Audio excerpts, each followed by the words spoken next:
Lee Forrester, TCS Honcho. Time for another installment of Metal on Metal TCS Talk. We're working still in our introduction to the TCS Combat Series. We'll be looking at segment 7 today on morale. Here are the various topics we're going to cover. We're going to talk about battalion morale. Those are for mainly infantry formations. We're going to look at morale checks, how you calculate them, how you conduct them. We'll look at the various morale effects of suppression, paralysis, and SYRs, or save yourself retreats. There are surrenders in there too, but they're a rare event. We'll touch on those briefly.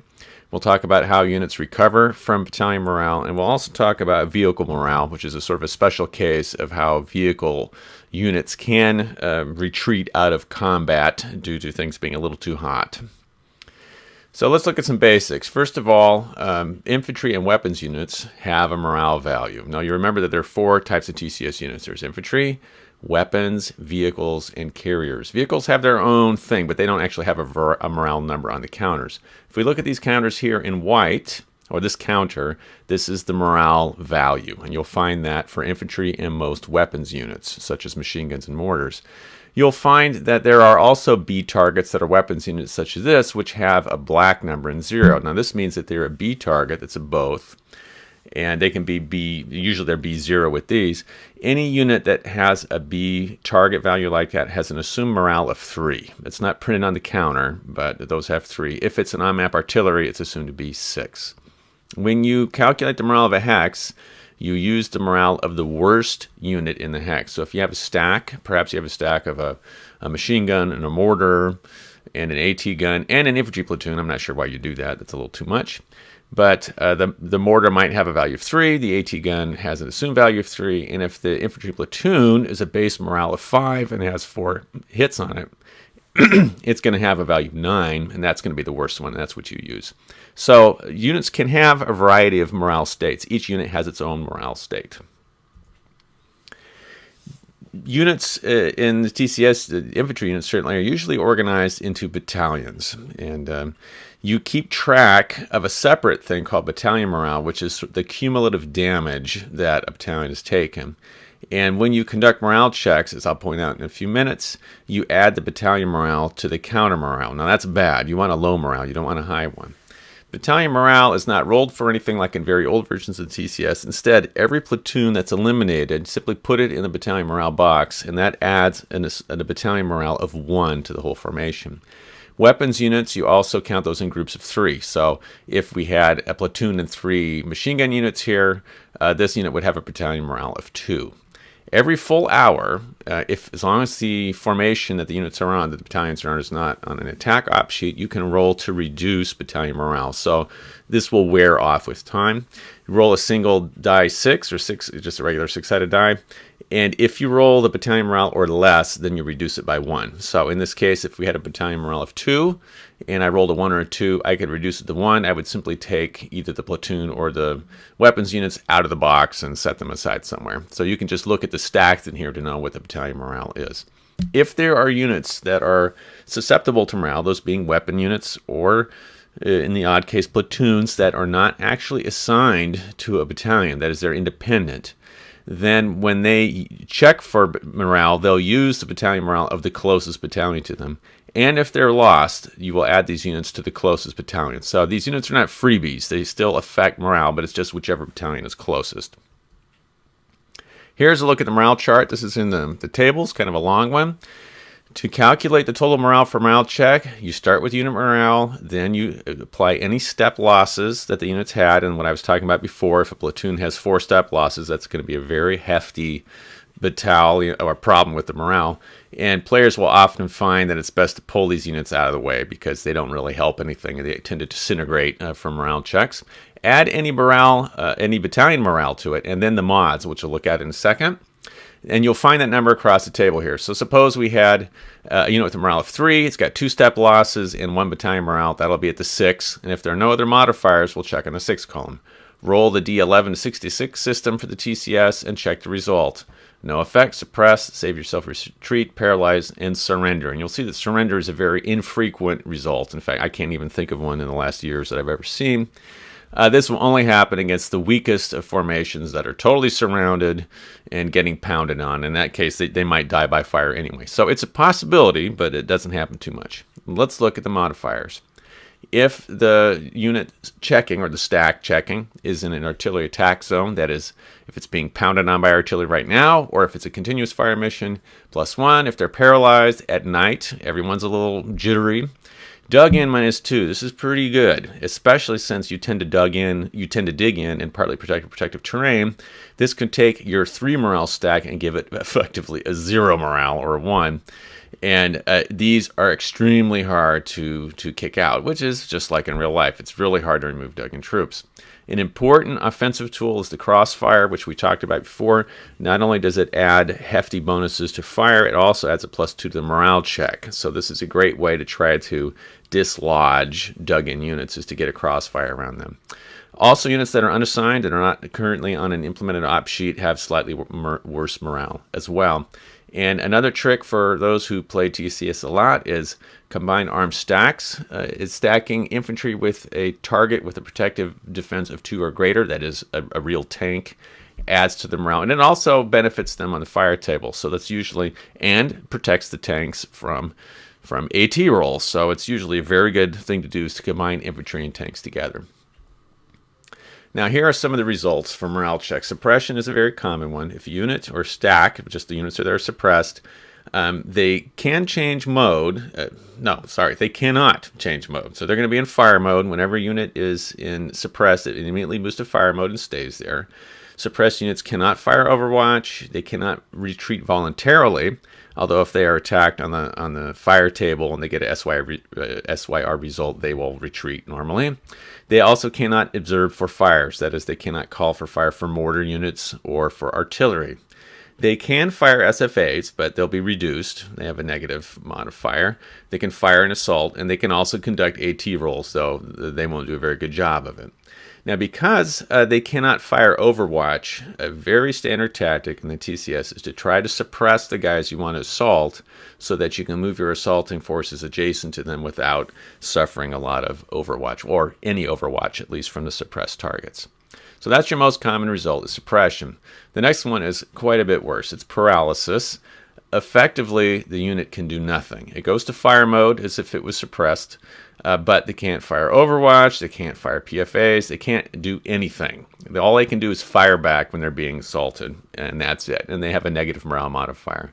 So paralysis is bad, and when your guys are paralyzed, you want to get them out of the way. Save yourself retreats. SYRs happen a lot. It's a little bit more complicated. If it's coming from an assault, paralyzed units will lose half their steps. Then you remove the morale marker. If they're paralyzed, that comes off too. Any non-machine gun weapons units are eliminated. This means all those AT guns, infantry guns, mortars are wiped out if they have to retreat. This is bad. You don't want that to happen. Flip the unit to move mode. Retreat locally to the rear, away from whatever fire caused the SYR. However, you don't have to go the full 3 hexes if you're going through partly or fully protective terrain. You could stop at any one of those. So when the troops see cover, they can stop their save yourself retreat right there. This generates movement-based Overwatch triggers. So if you surround some enemy formations and they have to retreat, they're going to be undergoing an awful lot of fire as they're retreating. Keep that in mind. If the unit, if you're in a kind of a weak defensive position, you're getting surrounded by your opponent, it may be time to get out of the way before the firing gets too tough and you're surrounded, and when your guys SYR, they're going to be cut down, retreating. If you SYR, you have to undergo any attacks by barrages or minefields. Also not a good idea to be in front of minefields and then have to retreat across them. And there is one option, that is, if you are in an artillery attack zone and you get an SYR, you can voluntarily convert it to a paralyzed. Basically, you can tell your troops just hunker down, be totally ineffective, keep your heads down, and you don't have to run through the artillery attack zone. So you don't have to commit suicide with your guys retreating through artillery. If they're in an artillery attack zone, they can just hunker down instead. Surrender, the only thing I'll say about that, their units are all gone, and any other units in the hex that surrenders. So vehicles, tanks, etc. are also eliminated. They're effectively decide that enough of this battle, we're gone. So be careful stacking valuable stuff with units in a very shaky morale state. How do you recover from suppressed and paralyzed? During the recovery phase, at the end of your action phase, you can voluntarily improve the morale state of your suppressed and paralyzed units. First of all, you can remove suppressed markers from any that's suppressed, and then you can flip paralyzed to suppress. Each recovery offers an Overwatch trigger. We talked about that during the Overwatch segment. So normally, area targets can't be observed too far out. They're going to be in fire mode if they're recovering anyway, often in protective terrain, sometimes even dug in. So the spotting range is going to be quite low. But if your opponent is right up next to you and you're trying to recover into combat readiness again, this may offer an Overwatch trigger, and it can happen often if your opponent has local fire superiority. That trying to recover is just going to get you shot up even more. So don't always try to recover everybody. If the opponent has you outmaneuvered, you may just try to come in and bring some reinforcements to save them a little bit so you can retreat without getting cut to pieces, or recover at least. So if you're in an artillery attack zone, you may not recover. Your heads are down, you're suppressed. Remember, this is voluntary. You don't have to do it. And I find many beginning players recover in situations when they probably shouldn't. They should probably be patient and see if they can simply keep their heads down. Suppressed troops are hard to hit. They get an extra defensive modifier for having their heads down, so they can often sit around suppressed for hours for several game turns without much fear of harm. Vehicle morale is a bit different. With vehicle morale, every vehicle that's lost, you move a marker in this box, and when it hits a number, you add that to the vehicle morale. So with this formation here, on the first loss, I'll put a marker here and nothing happens. When the second vehicle is destroyed, there's a 1. I'm going to add 1 to the vehicle morale. I'll just use step loss markers in here. And every time a number is added, you have to make a check on a 6-sided die, roll a 6-sided die. If you roll that number or less, then the formation fails its vehicle morale. What does this mean? It means the tanks are thinking this is a little too hot. We're going to pull back for a little bit, regroup, and see what goes on. They drop immediately from their op sheets. This doesn't happen to battalions of infantry formations. This only happens to vehicles. They have to execute their failure instructions right away. And they reduce hourly their vehicle morale, just like battalion morales do. And in both situations, you can't recover battalion morale or vehicle morale if your units are on an attack op sheet. Of course, your units that failed the morale will not be on attack op sheet because they just failed the morale. But you'll find that vehicles accumulate command points a lot faster. So what's going to happen here is if you have a tank battalion or a tank company, depending what the formation is, and it fails its morale, it's going to pull out, and you'll find it's probably back in action 2 or 3 turns later.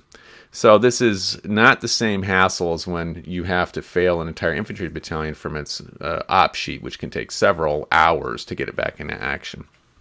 So this sort of represents what happens in a lot of battles. Well, tanks will move up, fight viciously, pull back, reorganize for half an hour, then head right back into the fray. Let's take a brief look at an example of how all this can work. Let's set up our situation in Nord-en-Bessin again. Let's say that the Canadians have, for whatever reason, let the Germans maneuver in such a way around them to start trying to get rid of this infantry platoon here. These three stacks fire, 7 plus 7 plus 7 plus 2. There's another platoon under there. That's a 23. These guys are at range 2, so they're going to have a +1. And we can even just say that he fired to make sure that there's, oh heck, I can put a fired, we'll just pretend he's fired. And so that the visibility is fine or the spotting is fine. And they also have a crossfire, so they're going to maybe inflict a step loss and a morale check on this guy. So let's just say he has a step loss and that he's going to have to check morale. What's our thing here? If we look at the charts,